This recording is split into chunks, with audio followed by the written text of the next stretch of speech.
tout de suite.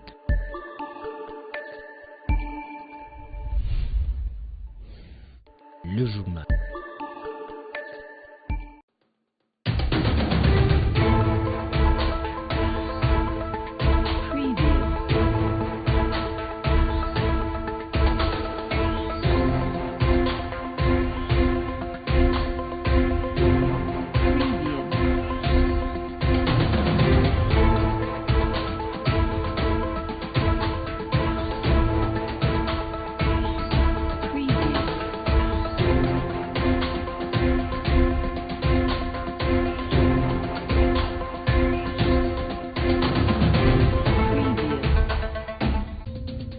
Le révérend de l'église Carmel, situé non loin du rond-point Malou, se sont mobilisés ce samedi pour évacuer des tas d'immondices dans leur coin. Hommes, femmes, enfants et vieux ont pris part à cette activité et promettent de poursuivre les efforts pour assainir leur milieu. Après le soulèvement vendredi 1er février des employés de l'entreprise minière CDM dans la cité de Luilou, le responsable de cette entreprise confirme cette nouvelle et parle d'une incompréhension de la part des travailleurs. Vous suivrez le détail dans le corps de ce journal. Mesdames, Messieurs, bienvenue dans ce journal. Les habitants du quartier industriel en commune de Manika se sont mobilisés ce samedi matin pour évacuer les immondices dans leur milieu. Ils disent vouloir rendre leur quartier propre pour éviter toute maladie. Un geste salué par plus d'un passant. Élise Assoumani.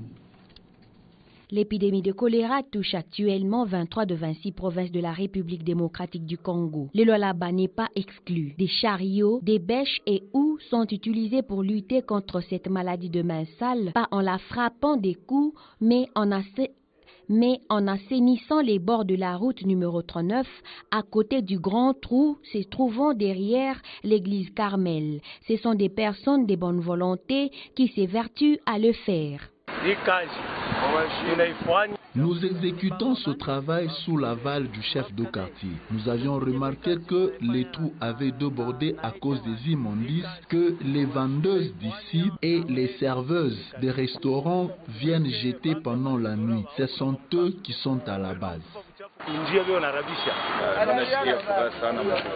Je suis content de cet acte. À chaque fois que nous passons ici, nous avons du mal à cause des odeurs. Cet acte est à encourager car ils les font de leur plein gré. Je demande aux autorités de songer à ce genre de personnes en leur donnant du bon travail car ils ont le sens du développement. Ils sont au travail depuis ce matin. Ce trou est en face de plusieurs restaurants et alimentations. Il est débordé des immondices. Les manœuvres pointent du doigt les vendeurs et vendeuses des restaurants, mais ces derniers réfutent ces accusations. Non, c'est faux, ils ont menti. Ce sont des habitants des autres coins et avenues qui viennent gérer. Au contraire, nous mettons nos déchets des immondices dans des sacs et nous jetons loin d'ici. Des mesures sont prises pour des inciviques. Mais la personne que nous surprendrons en train de jeter de déchets ici, qui qu'elle soit, nous l'amènerons à la police et elle paiera cher. Le 2 février de chaque année, le monde célèbre la journée mondiale de la vie consacrée. Pourquoi la consécration des enfants et quelle est son importance aujourd'hui? Ce sont les questions auxquelles différents responsables des églises ont répondu. Suivons-les au micro de Fiston Saloumou. Le mot consécration, c'est un acte par lequel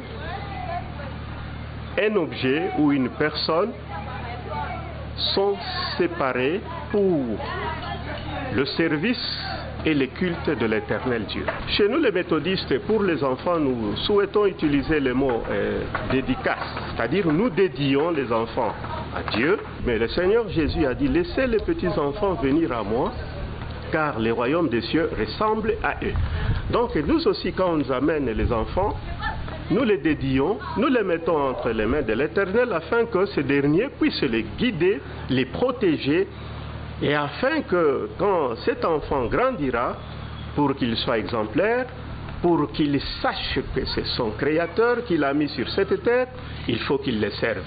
Et parmi ces règles, il y en avait une que Dieu évidemment avait édictée qui demandait que les parents consacrent à l'Éternel leur premier-né pouvait représenter tous les enfants de la maison, et leur premier-né, c'était très significatif parce que l'accent était mis sur les premiers-nés.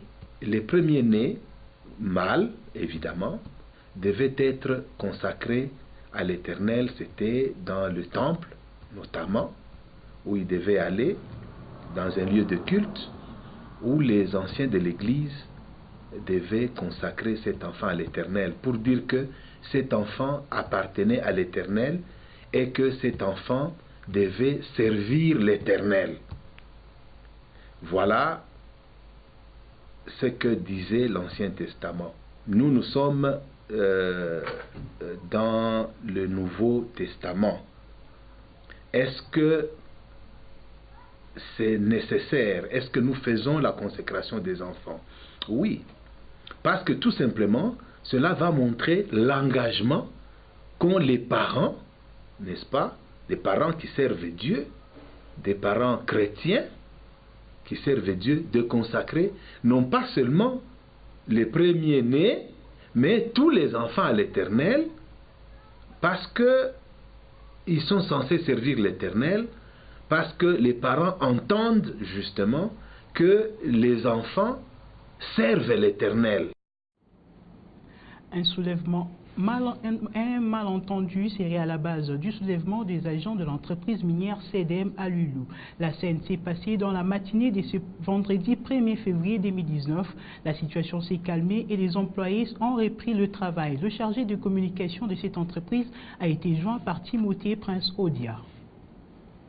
La situation de Lulu, c'était une situation un peu de mauvaise interprétation parce qu'il y avait une four qui travaillait là-bas, les cuivres, qui ne fonctionnait pas. Vous savez que la courbe de minerais actuellement est un peu en basse. La production avec la saison des pluies, ça descend réellement. Là où il n'y a pas une bonne production partout dans les carrières. Alors les activités tournaient au ralenti. Dans ce que la société avait jugé bon à demander à ses travailleurs de comprendre en fait la situation et de venir toutefois travailler. Mais la question était sur les salaires. On a demandé aux amis de comprendre que l'action n'était pas bonne et que l'on pouvait passer à baisser un peu de leur salaire. La situation qui n'a pas enchanté les ouvriers. Pour l'instant, je vous affirme que la société a bien pris en compte les réclamations de ses travailleurs et a promis aux travailleurs de continuer à venir travailler comme d'habitude et que leur barème salarial sera bien sûr respecté. Voilà un peu la situation qu'il y a eu à Lulu,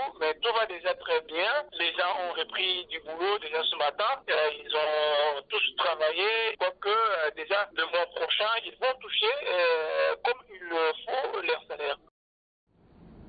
Martin Fayoulou a tenu ce samedi 2 février un meeting à la place Sainte-Thérèse dans la capitale congolaise. C'était une occasion pour lui de fixer l'opinion sur sa vision. Plusieurs partisans de la coalition Lamuka ont pris part à cette rencontre. Timothée Prince Odia pour le commentaire. Tout a commencé par une minute de silence observée en mémoire d'Etienne Tshisekedi Mulumba, ancien président de l'UDPS. Prenant la parole à la place Sainte-Thérèse devant une foule immense, Martin Fayoulou Madidi a d'abord rejeté la main tendue du président de la République pour la réconciliation nationale. Le candidat malheureux à la dernière présidentielle a une fois de plus exigé la vérité des urnes tout en appelant ses interlocuteurs à la résistance. Il a réitéré sa détermination de ne pas abandonner les combats. La même personne a annoncé qu'elle va effectuer dans les jours à venir une tournée à travers toutes les provinces de la République démocratique du Congo. Il a émis également le vœu de voir la communauté internationale ne pas reconnaître l'actuel gouvernement congolais. Des milliers de partisans de la coalition Lamuka ont pris part à ces premiers meetings depuis l'investiture du nouveau président de la République, Félix Antoine Tshilombo Tshisekedi. La Cour pénale internationale a prononcé la libération sans condition de Laurent Gbagbo et son compagnon Charles Blé Goudé ce vendredi 1er février. Ils ne peuvent aller que dans le pays membre de la CPI et qui seront disposés à les accepter et être aptes à faire respecter les conditions fixées par la Chambre d'appel. Joe Kanseng pour ses commentaires.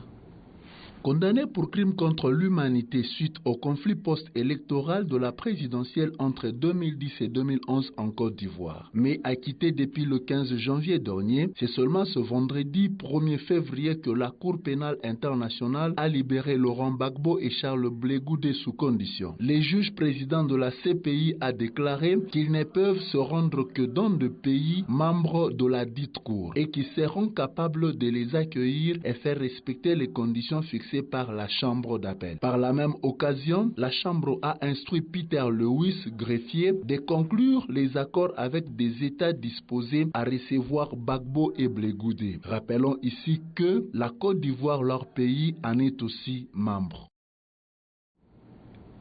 En sport, le tout-puissant Mazembe bat le club africain sur la note de 8-0 samedi 2 février à Kamalondo pour le compte de la 3e journée de la Ligue des champions de la CAF. J.R. Sakissa.